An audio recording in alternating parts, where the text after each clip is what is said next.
Bismillahirrahmanirrahim. Assalamualaikum warahmatullahi wabarakatuh. Perkenalkan, nama saya Yulia Fitranisa, NPM 21107070530256. Berasal dari manajemen kelas E dengan dosen pembimbing Bu Rina Febriani, SE MSI, dengan mata kuliah yaitu Pengantar Bisnis 1. Baiklah, kali ini saya akan mencoba menjelaskan atau membahas lagi tentang materi manajemen risiko. Yang pertama yaitu kita lihat pengertian dari manajemen risiko. Manajemen risiko dapat diartikan sebagai suatu proses mengidentifikasi, menganalisis, mengevaluasi, mengendalikan, dan berusaha menghindari, meminimalkan, atau bahkan menghilangkan risiko yang tidak dapat diterima. Selanjutnya, kita lihat di sini jenis-jenis manajemen risiko. Terdapat 4 jenis. Yang pertama yaitu manajemen risiko operasional. Manajemen risiko operasional yaitu terkait dengan risiko yang dari kegagalan fungsi proses internal. Contohnya, kesalahan manusia, kegagalan sistem, dan faktor eksternal seperti bencana alam. Yang kedua, manajemen hazard yaitu terkait dengan kondisi potensial yang mengakibatkan kebangkrutan dan kerusakan. Ketika kita membahas bahaya, tentu ini terkait dengan perilaku, yaitu risiko perilaku adalah peristiwa yang dapat menyebabkan kerugian bisnis. Dalam hal ini, terdapat 3 jenis bahaya, yaitu bahaya hukum, bahaya fisik, bahaya moral. Contoh bahaya hukum yaitu pelanggaran atau pengabaian bisnis yang dapat menyebabkan kebangkrutan, seperti pelanggaran SOP atau peraturan perusahaan yang pada akhirnya memiliki konsekuensi fatal. Yang kedua, contoh bahaya fisik yaitu dapat berupa mesin yang sudah tua dan berisiko kehilangan selama produksi, seperti kecelakaan karyawan karena mesin dan sebagainya. Yang ketiga, untuk moral hazard, misalnya sikap karyawan di lingkungan kerja yang menimbulkan kerugian.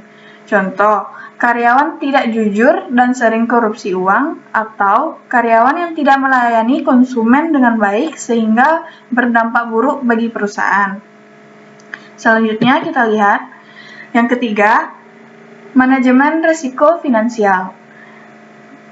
Manajemen risiko finansial yaitu manajemen risiko keuangan adalah upaya untuk memantau risiko dan melindungi hak properti, laba, aset, dan aset entitas bisnis.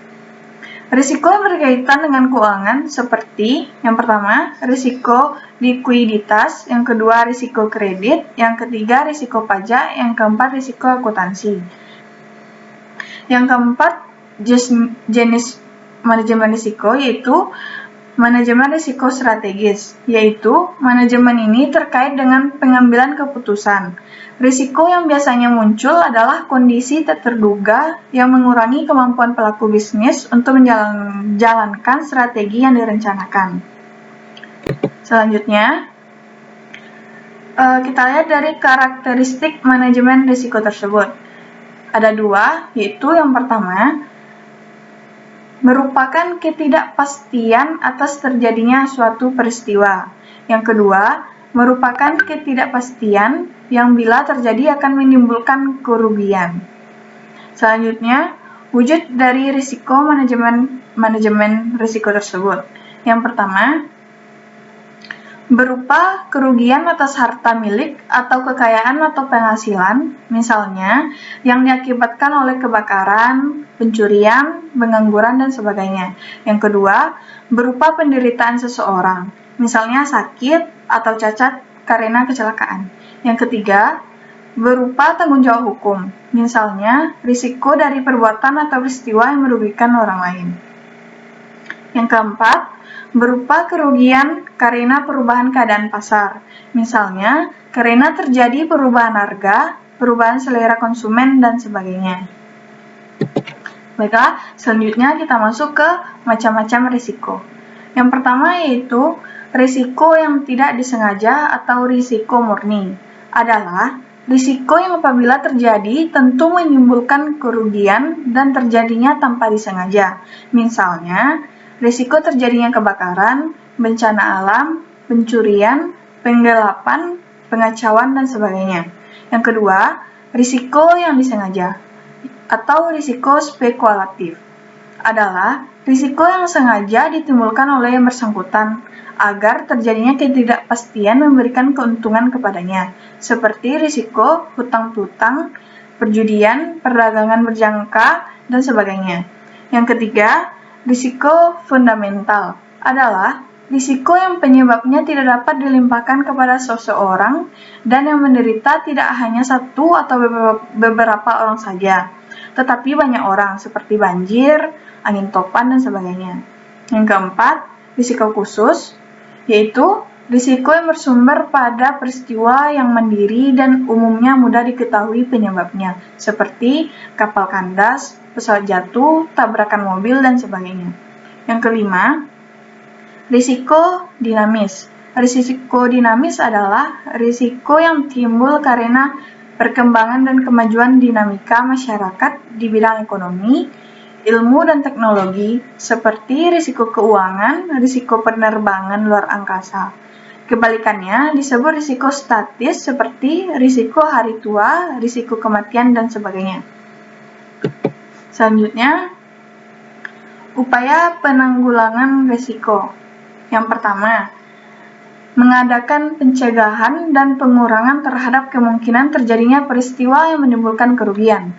Yang kedua, melakukan retensi, artinya mentolerir terjadinya kerugian, membiarkan terjadinya kerugian dan untuk mencegah terganggunya operasi perusahaan akibat kerugian tersebut, disediakan sejumlah dana untuk menanggulanginya. Yang ketiga, melakukan pengendalian terhadap risiko. Yang keempat, mengalihkan atau memindahkan risiko kepada pihak lain.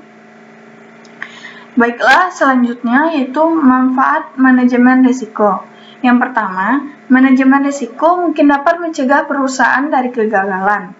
Yang kedua, manajemen risiko menunjang secara langsung peningkatan laba. Yang ketiga, manajemen risiko dapat memberikan laba secara tidak langsung. Yang keempat, adanya ketenangan pikiran bagi manajer yang disebabkan oleh adanya perlindungan terhadap risiko murni, merupakan harta non-material bagi perusahaan itu. Yang kelima, manajemen risiko melindungi perusahaan dari berbagai risiko. Baiklah, sekian yang dapat saya jelaskan lagi. Jika ada kata yang salah atau sebagainya, saya mohon maaf. Saya sudahi. Assalamualaikum warahmatullahi wabarakatuh. Terima kasih.